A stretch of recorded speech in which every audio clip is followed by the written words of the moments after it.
किसी एक डायग्राम में यहीं पे इन्वॉल्व कर लेते हैं जो हम बताए थे, इसमें बहुत सारा और इशू इन्वॉल्व हो जाता है। डायरेक्शन क्या है, तो this angle becomes theta and phi हमेशा क्या है, रिलेटेड। बट ऑफ कोर्स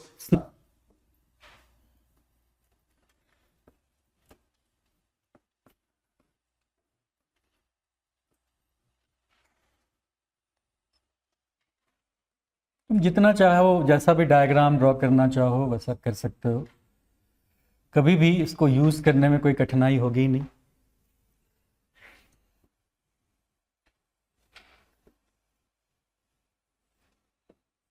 क्योंकि हम लोग जनरली ये दो केस तो जानते हैं, चेंज इन डायरेक्शन होना चाहिए, तो चेंज इन डायरेक्शन में ऐसा भी हो सकता है, चेंज इन डायरेक्शन दोनों में हो रहा है, तो दो केस होता है। Either you say refracted ray bent towards normal or away from normal.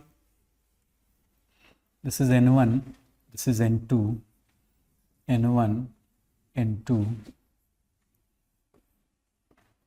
theta 1, theta 2. You can use IR also, कोई इशू नहीं है, सिंबल कुछ भी ले सकते हैं। मेरा सजेशन ये होगा कि नेवर एवर स्नेल्स लॉ में कोई भी क्वेश्चन हो, ये काम कभी मत करना, Snell's law sine i by sine r is constant. तुम अपने लाइफ को डिफिकल्ट बना रहे हो, कोई जरूरत नहीं है ना। हमेशा क्या करेंगे तुमको पता है, एक ही मीडियम में हमको किस में रिलेशनशिप चाहिए, रिफ्रैक्टिव इंडेक्स में और एंगल में। Whenever we talk of angle, तो एंगल ज्योमेट्रिकल ऑप्टिक्स में किसके किसके बीच होगा, रे एंड नॉर्मल, जो भी रे हो। तो n1 sin theta 1 equal to n2 sin theta 2. In both the case you will write that n1 sin theta 1 is equal to n2 sin theta 2.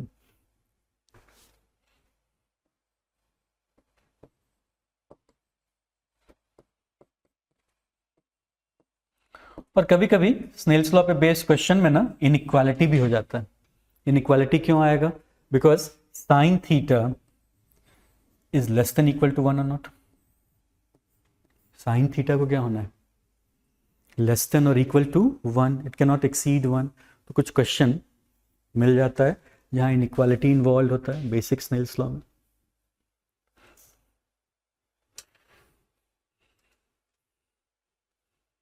इसको वेक्टर नोटेशन में लिख सकते हैं, ऐसा लिखो तो Snell's law using vector, Snell's law using vector. Vector कैसे लिखें बताओ, किसी एक डायग्राम में यहीं पे इन्वॉल्व कर लेते हैं जो हम बताए थे रिफ्लेक्शन में। ये E1 cap and this is E2 cap, और ये हो गया N कैप, यही था ना, E1 cap, E2 cap and N cap.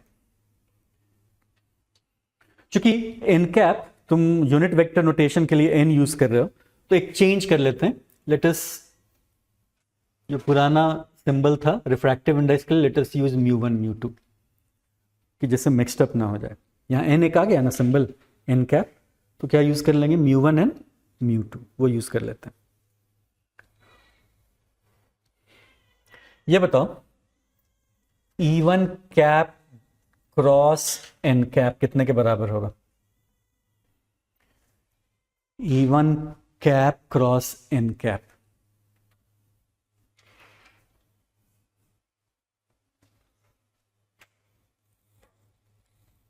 का magnitude rather, magnitude of this,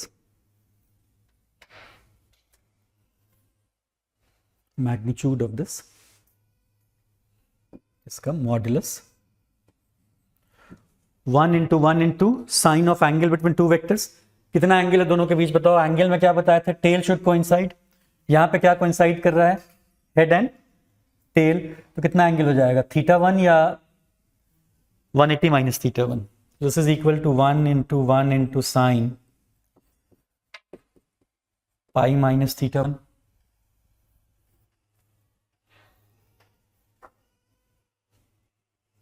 ठीक है, कितना आ जाएगा ये,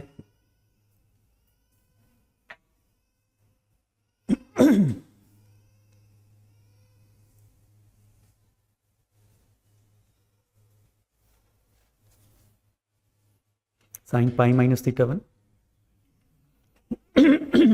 और E2 cap dot cross sorry N cap, इसका मैग्नीट्यूड बताओ कितना आता है?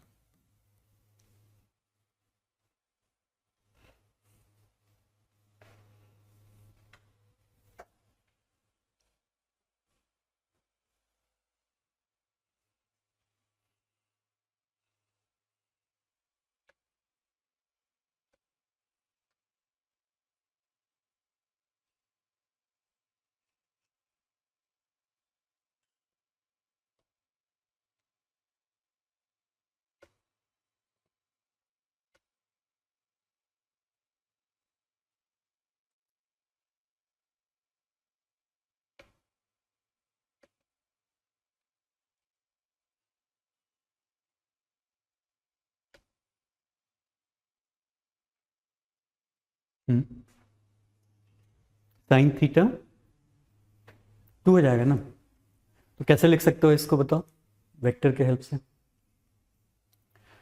क्या लिख दें? μ1 क्रॉस प्रोडक्ट क्या? E1 cross N cap equal to μ2 times कितना? E2 cross N cap. ऐसा ही कुछ होगा ना?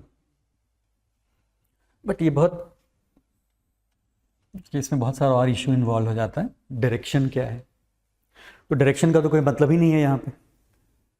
क्रॉस प्रोडक्ट में डायरेक्शन का तो कोई सेंस है नहीं। तो बेटर क्या है, इसको किस फॉर्म में लिखें? ऐसे लिखें या मॉड ले लें दोनों तरफ? मॉड ले लें, बेटर है मॉड। बट बहुत बार वेक्टर इक्वेशन इस टाइप का ऑप्शन दिख जाता है in number of books, that's why you should know this. But मेरे हिसाब से ये बहुत यूजफुल नहीं है, it is not very useful. अब स्नेल्स लॉ का एप्लीकेशन क्या है, कहाँ कहाँ इसको यूज करते हैं? ऐसा लिखो, एप्लीकेशंस, एप्लीकेशंस।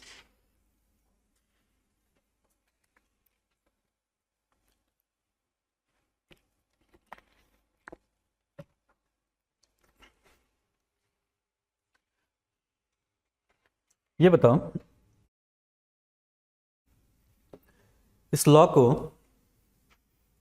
प्लेन सरफेस पे ही केवल यूज कर सकते हैं या स्फेरिकल सरफेस भी?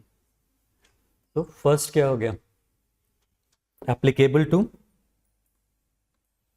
Plane as well as curved surface, applicable to plane surface as well as curved surface, plane surface as well as curved surface, दोनों पे एप्लीकेबल होगा।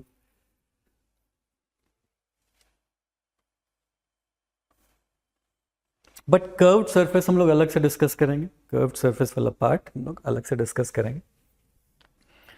अब सपोज प्लेन सरफेस है बट मल्टीपल लेयर्स है, ऐसा एक diagram draw करो। Multiple layers are there of uniform thickness, n1, n2, n3 and so on. बहुत सारा मीडियम हो सकता है।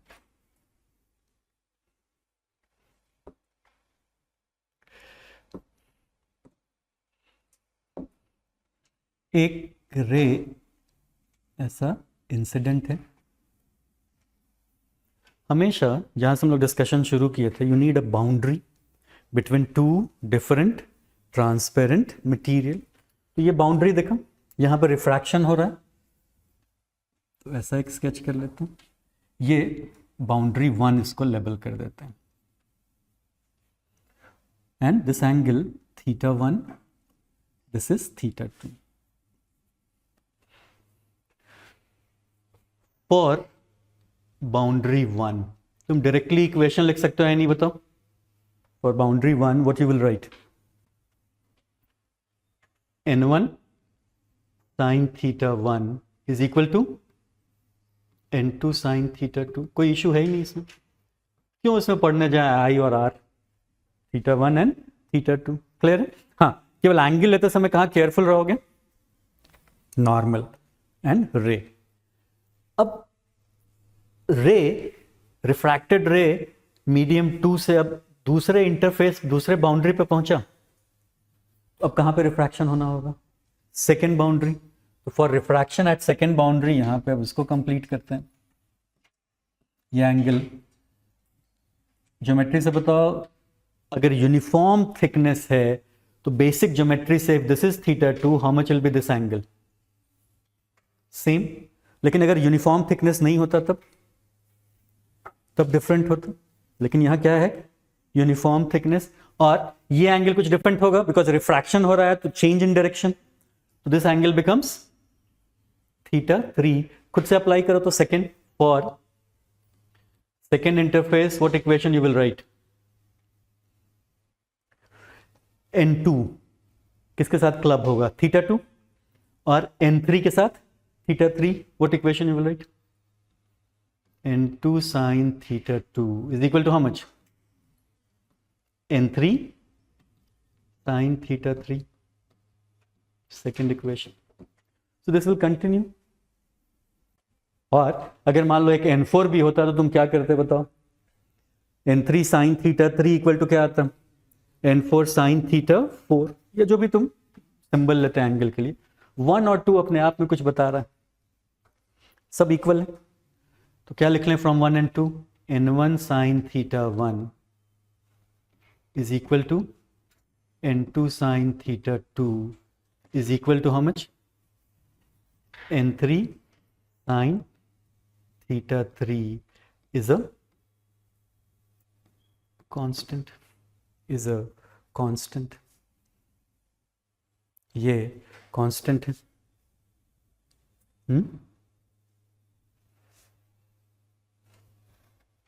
मतलब n into sin theta is a constant, ये मतलब है स्नेल्स लॉ का। n into sin theta is a constant, जहां n और थीटा क्या है वो तुमको पता है। n और थीटा किस मीडियम में होना चाहिए? डिफरेंट या same? I am very sorry, n जिस मीडियम का है एंगल भी कहाँ होना चाहिए? डिफरेंट मीडियम में या सेम मीडियम? Same medium. और एंगल किसके किसके बीच? अब एक और क्वेश्चन क्या होता है देखो, इसी डायग्राम में, वो भी बता दे रहे हैं, इसी डायग्राम में एक एंगल मार्क करो तो तुम लाइक दिस, ये एंगल इसको φ1 कर देते हैं सब जगह, यहाँ φ2, इसी डायग्राम में φ3 दिख रहा है, φ1 φ2 एंड φ3 किसके साथ एंगल है? वर्टिकल के साथ या हॉरिजॉन्टल के साथ? Show that φ1 φ2 φ3।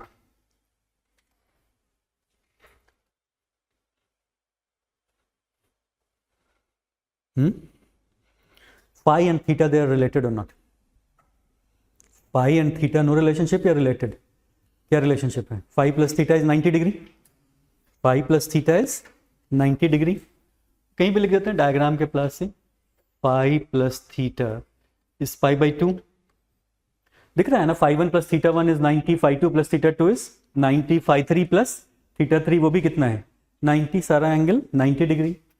मतलब अगर हम फाई के टर्म में इक्वेशन लिखना चाहें तो क्या हो जाता है बताओ?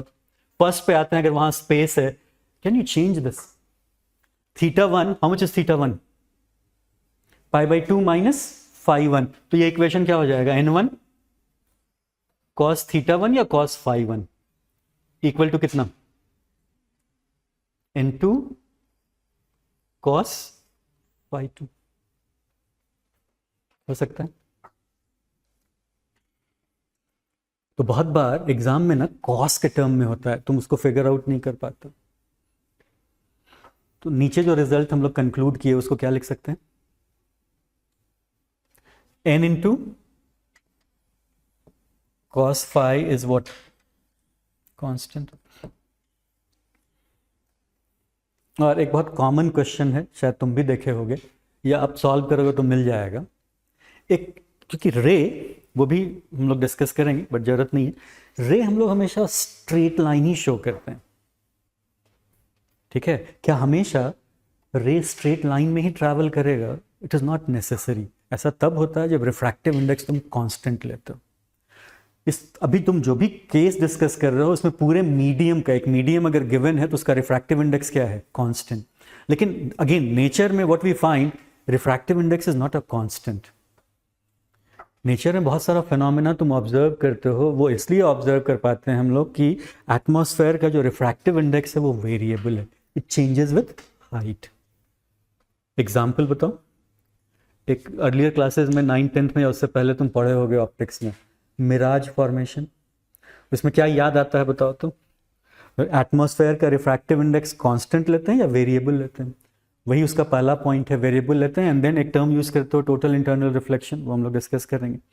तो वेरिएबल लेते हैं, तो वेरिएबल जब लेते हैं तो रे स्ट्रेट लाइन नहीं होता, लेकिन if it is straight line, तो स्ट्रेट लाइन के लिए सो रे, वर्ड आया स्ट्रेट लाइन, जो कि ऑब्वियस लगता है स्ट्रेट लाइन ही होगा। यहाँ पे एक क्वेश्चन हम पूछ रहे हैं क्या हमेशा स्ट्रेट लाइन हो जरूरी है? तो उसका एक सिंपल आंसर क्या याद रखना है अभी? If refractive index is a constant it is a straight line. उसका क्या मैथमेटिकल प्रूफ है? Will discuss that part also. ठीक है, नेचर में क्या हो सकता है? अब एक एग्जाम्पल हम बताएं, वहां रिफ्रैक्टिव इंडेक्स क्या है, कांस्टेंट या वेरिएबल? रिफ्रैक्टिव इंडेक्स में भी वेरिएबल। तो वेरिएबल रिफ्रैक्टिव इंडेक्स अगर कभी क्वेश्चन आया है इस लेवल पे तो जेई एडवांस में ही एक आध बार आया है और किसी एग्जाम में नहीं आया है, लेकिन यू नेवर नो कि उसका बेसिक सा फॉर्म, कोई बहुत सिंपल सा फॉर्म किसी भी एग्जाम में पूछ लिया जाए। तो ये तो बिल्कुल आइडिया होना चाहिए कि रे स्ट्रेट लाइन कब लेते हैं? जब रिफ्रैक्टिव इंडेक्स क्या है, कांस्टेंट। उसका बाकी शेप कुछ भी हो सकता है। अब अगर स्ट्रेट लाइन है, इसी पे स्टिक करते हैं, तो स्ट्रेट लाइन में तुम याद करोगे एक वर्ड हमेशा एसोसिएटेड है, स्लोप।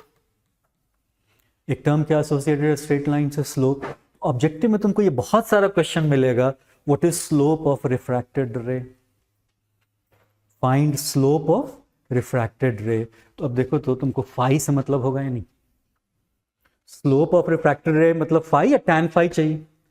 Tan phi. तो write that slope is equal to tan phi. Slope is equal to tan phi. You know cos phi और not from here? Cos phi तुम निकाल लोगे, है ना, रिफ्रैक्शन का यूज करके। उससे क्या निकाल सकते हैं? स्लोप निकाल सकते हैं। तो इसलिए बहुत बार हम लोग थीटा नहीं देख के किस एंगल की आवश्यकता हो जाती है? Phi. And theta and phi हमेशा क्या है? रिलेटेड।